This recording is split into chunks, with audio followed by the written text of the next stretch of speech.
So yeah, 2023, it was a year that we lived through, and it gave us some music albums. Some good, some bad, and some too unpredictable, but it is what it is. And in this video, I am ranking and reviewing every album I've listened to that released that year. And how this is going to work is that the album is going to go through a 0 through 10 rating, and I'm going to rank the bad albums first and gradually get to the good ones. And everything, and I mean everything, is my thoughts and opinions, okay? Alright, so don't send any death threats to my Instagram or anything, nothing. If you get offended, okay, whatever. So with that out of the way, let's get this video going so I can go back to bed until I feel like uploading again. Alright, let's start this shit. Hey, good morning, Kanye. Shut the fuck up. At number 24, and the only album that's in F tier, this atrocity of an album. Well, I'm gonna do a little something. I'm gonna show you a clip of one of my favorite animes of all time. And that clip is basically how I felt and what I wanted to do when I was listening to it. So this album in question is so horrible. It's just bad. Like, it's so horrible that it makes my illegal Mexican ass want to be deported from this country called the United States just by living here. From quote unquote respected artists Tom McDonald and Adam Calhoun, we got the Brave 2. And oh my god, this album was horrible. Just straight up trash.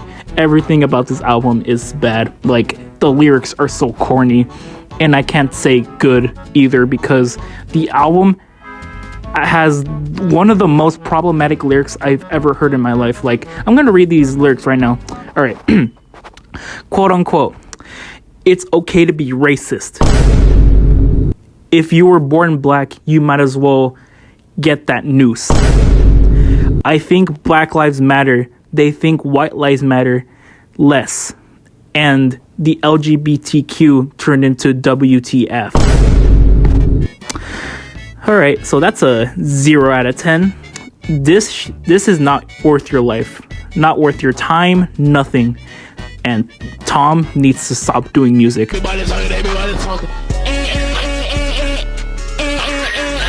Anyways, moving on to the C tier albums. Starting at number 23, we have Afterlife by Yeet. And hear me out, Yeet fans. This album is average at best. And it has problems. Like, some of the songs sounded the same beats, same flow, just the same vibe. And yes, it goes hard, but like, come on, it's repetitive. But we do have songs that stuck out, like How It Go, Shuck featuring Youngboy, None I Change, Back Up, and Watch. But just the rest was just pretty forgettable, and I don't know, it just got really repetitive for me, and just, yeah. 5.2 out of 10. Look at that perfect look. You feel me? Like, come on, bro.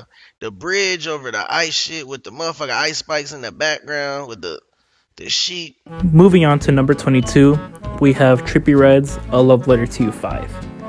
And give me a moment right here.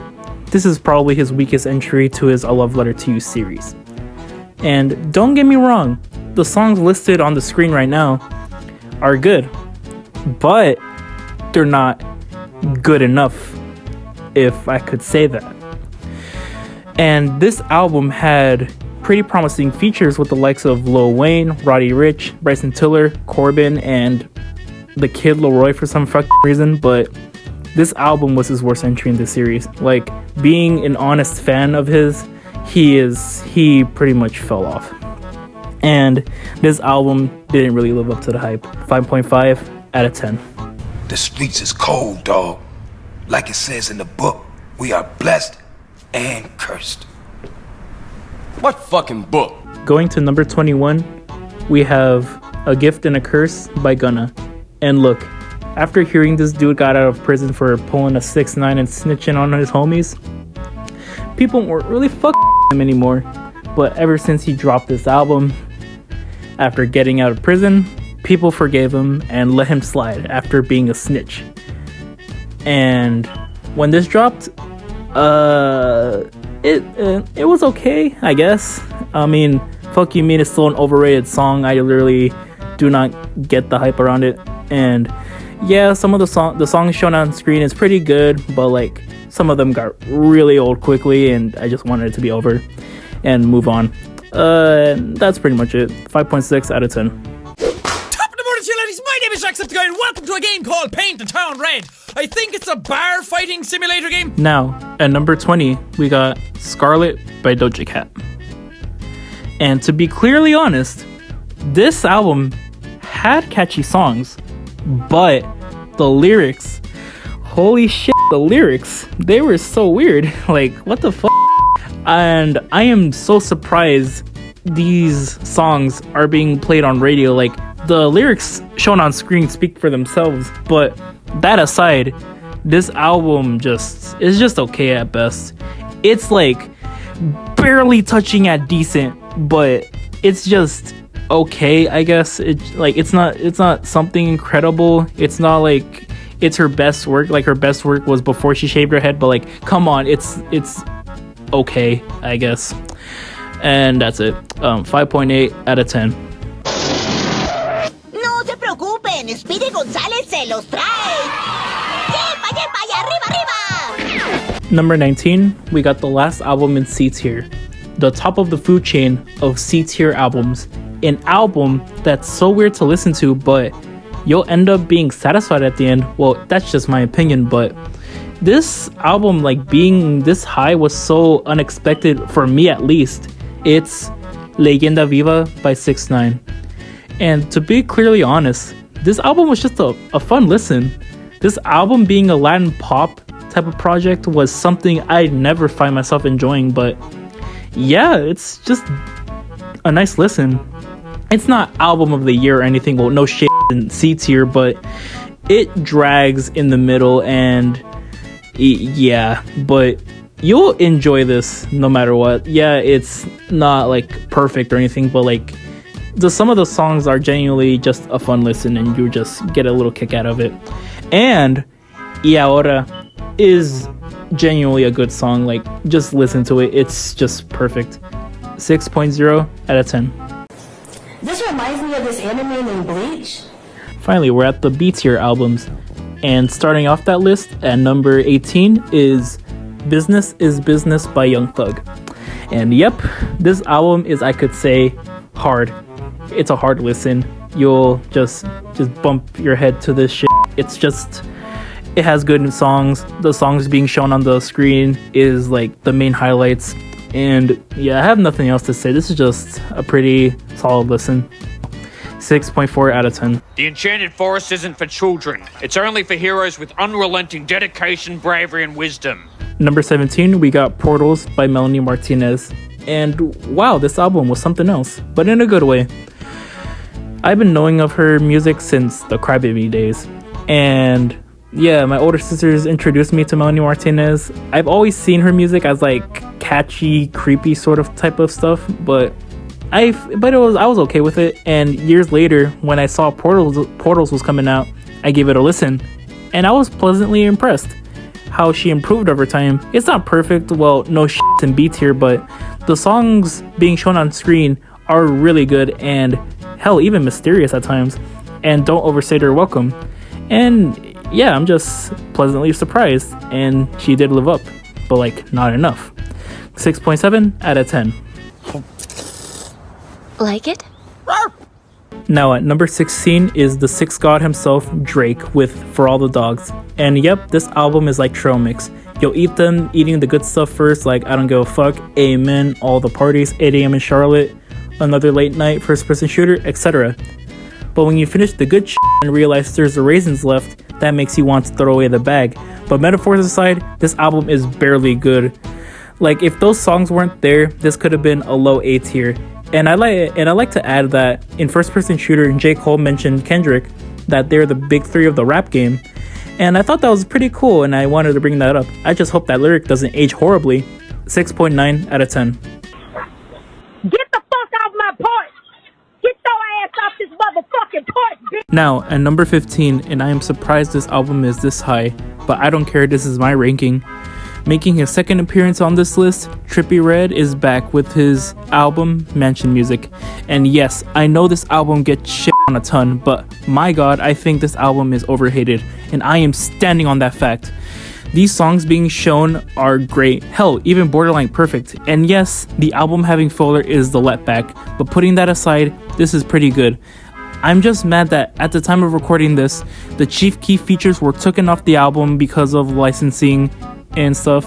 And if this album wasn't leaked by the hackers, we could have gotten a Cardi feature, and it was his deep voice before Fiend dropped. So thank you for those hackers for making Trippie rush this album and cost us a Cardi feature.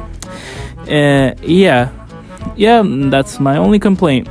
Die Die is top 5 songs of this year, and one of Lucky's best features, Don't Kill Me, 7.0 out of 10. Was that Don Tolliver? He walked up to me like last week at Coachella, and he's like, dude, that's my favorite song. And I'm like, a 6'2" just crying for 30 minutes is your favorite song? Now, at number 14, we have the lucky man who impregnated Kali Uchis, Don Tolliver, with his album Lovesick. And to add a side note, I'm specifically discussing his deluxe album in this ranking because I feel like it's the better version. And fuck you, this is my video. So this album is the best type of music to put on while you're in the car. Like, you could be bouncing off the songs like Time Heals All, Let Her Go, Embarrassed, Private Landing, and Cinderella, etc. And you'll end up crashing because the album had you bumping so hard.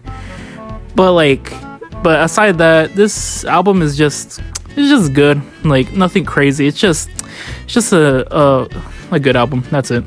7.2 out of 10. And it's nothing that crazy. It's just like the edit that's making it look like a lot of stuff. It's just like simple. Now at number 13, the album capping off B tier is Lucky's Sex, Money, Drugs. And to give a behind the scenes fact, actually, I originally had this in D tier, but I gave this opinion to one of my friends and they told me to listen to it again, but actually listen to it and read the lyrics alongside it. And that was probably the best decision I've ever made, and that was the reason why this sits in high B tier. Putting that aside, this album is really good. Every song has this chill, creepy type of vibe to it, but it has the rage essence sprinkled in, and it needs to be appreciated more. And I'm glad I re-listened to this album, and if I didn't, I would have overlooked the genius of this a good album. Hell, it could be great. And yeah, I was pleasantly surprised for the second listen. Good job. 7.8 out of 10.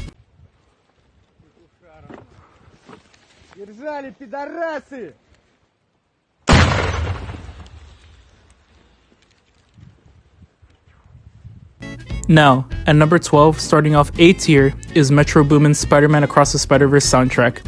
So the time when the movie was coming out, it was hype. I wasn't gonna lie, it was hype. But it became more hype when I found out Metro Boomin was gonna do the music for the movie, and that shit was crazy. But I sort of had a little post-nut clarity of saying that I was thinking, wait, Metro is producing an album for a PG-rated movie, so my expectations were mixed at the time. But when the soundtrack finally released, this shit was gas, like, I'm not gonna lie. But there are cons to the soundtrack, that most of the lyrics were corny at times because it was mostly spider puns. But I get it because it's coinciding with Spider-Verse, so I couldn't complain a lot. And I wish some of the songs were longer, but aside those things, the production is insane. The features are surprising and good. And hell, my favorite part about this album is the transitions of the song being clips from the movie is just perfect. Like, just so good. And hell, this is just pretty fantastic. A good soundtrack. This could go on par with the Black Panther soundtrack that Kendrick Lamar made. And yeah, everything was just perfect. Everything came out good. 8.0 out of 10. Now, at number 11, we have Mitski's The Land is Inhospitable and So Are We. And wow, this album is just beautiful. Listening to the songs, it just feels like walking through a field of tall grass and flowers while looking at the sunset. It's just a cool, comforting type of album. And the only complaint that I have is this album is this could have been longer. That I don't mind it being half an hour, but just this could have been top 5 if it was longer. But this is just good how it is. And yeah, this album is just great. 8.3 out of 10.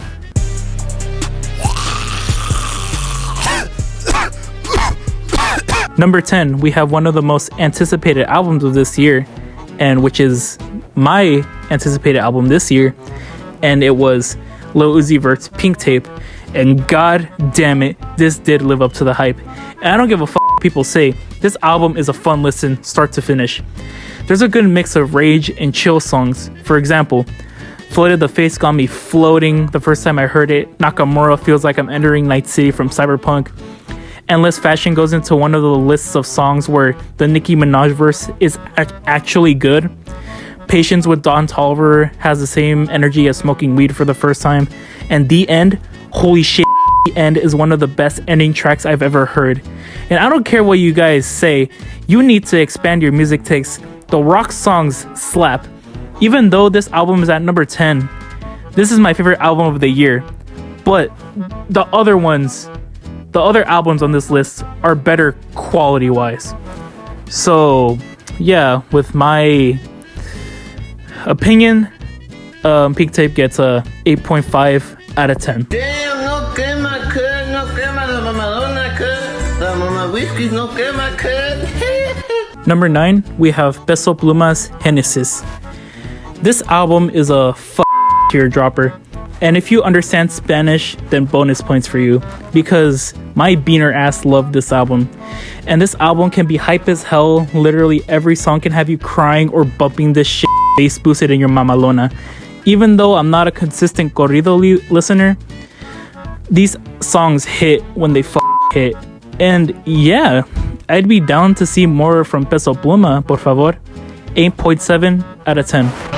You solved the box. We came. Now you must come with us. Taste our pleasures. At number 8, we have the Needlehead singer himself, Tizo Touchdown. And with this album, How Do You Sleep at Night? And damn, this album doesn't fail to make me laugh. Almost every song can be inspiring or some stupid shit, and that's okay, because the songs sound good on their own. And I like how this album switches up genres during songs. Like, it could be a rap, then rock, then R&B. I like the variety in this album. It's just a fun, great album. This album caps off A tier as well. And yeah, like, I literally have no complaints with this album. And yeah, this is a pretty good introduction to Tizo Touchdown. So yeah, that's it. Just a great album. 8.8 out of 10. Y'all ain't never see a motherfucker order the Yamin off the X Beezy, order the motherfucker off the X Jiggler Fuckler Monoculus. Now, starting off S tier at number 7 is Mike's Burning Desire. And this album is so damn fire. The entire album is a damn trip. The beats are so good. The features make the experience better. The interludes are the best parts of the album. And Mike's rapping just gets you hooked on the spot. It's better to listen to the album to believe what I'm saying, because this album is just great. Like, words can't explain it. Just go listen to the damn album. And what I like to add is that I love that this album dropped on Friday the 13th. It's just a cute adding touch theming around the month of October. And yeah, that's pretty good. 9.0 out of 10.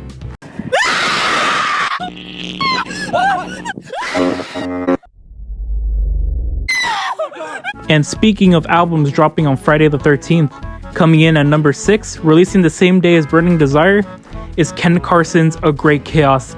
And holy shit, this is one of the best mosh/rage albums I've ever heard in my whole life. Like, Whole Lotta Red wishes it's as good as this. Every song on here makes you want to break shit.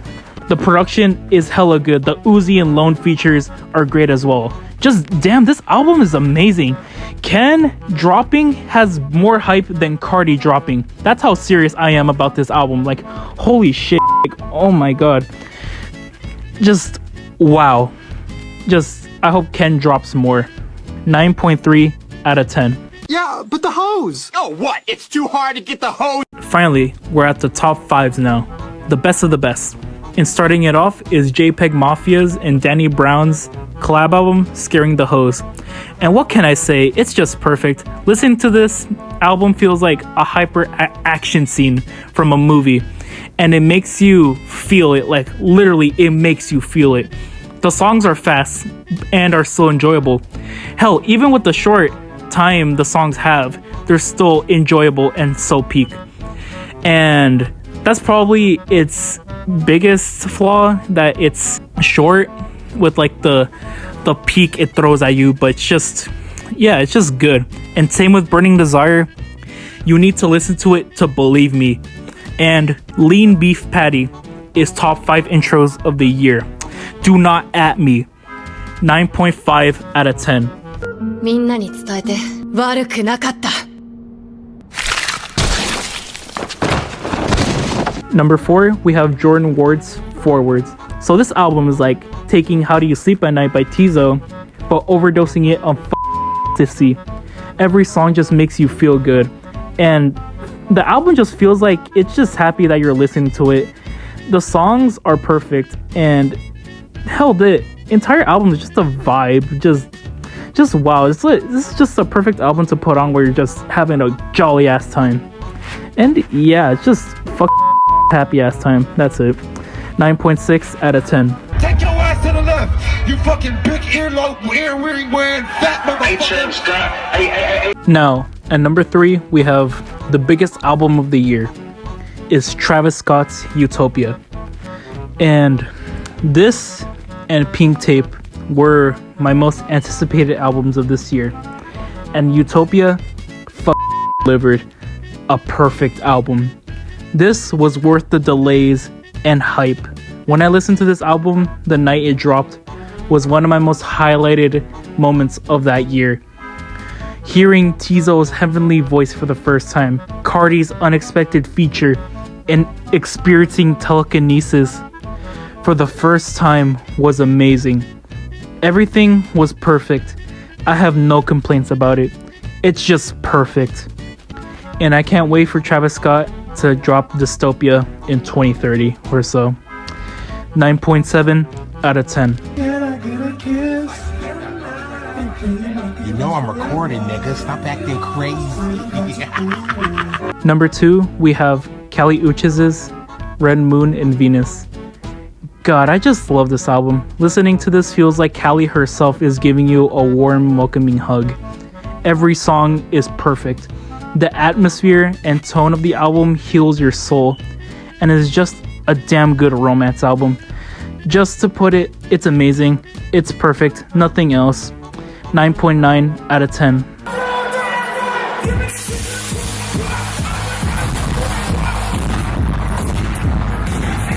But even though this album is amazing, there is one more album that's 10 times better than Red Moon and Venus and Utopia. And that album, cracking the number 1 spot, it's Let's Start Here by Lil Yachty. This album is just a masterpiece. Oh my god, this album is straight perfection. Just peak from start to finish. And the album has smooth ass transitions that the entire album feels like one huge continuous song playing. And the Black Seminole is one of the best intros of any album I've ever heard. It's beautiful. It's just perfect. This album is what peak performance is. 10 out of 10. Wow, this list took so long to make. But who am I to blame? I'm just a person who listens to music and is subjective. Obviously, if I made you mad with this list, cry about it, you little bitch. Anyways, thanks for watching. Thank you for sticking to the end of this video. And thank you for watching a barely educated guy talk about albums.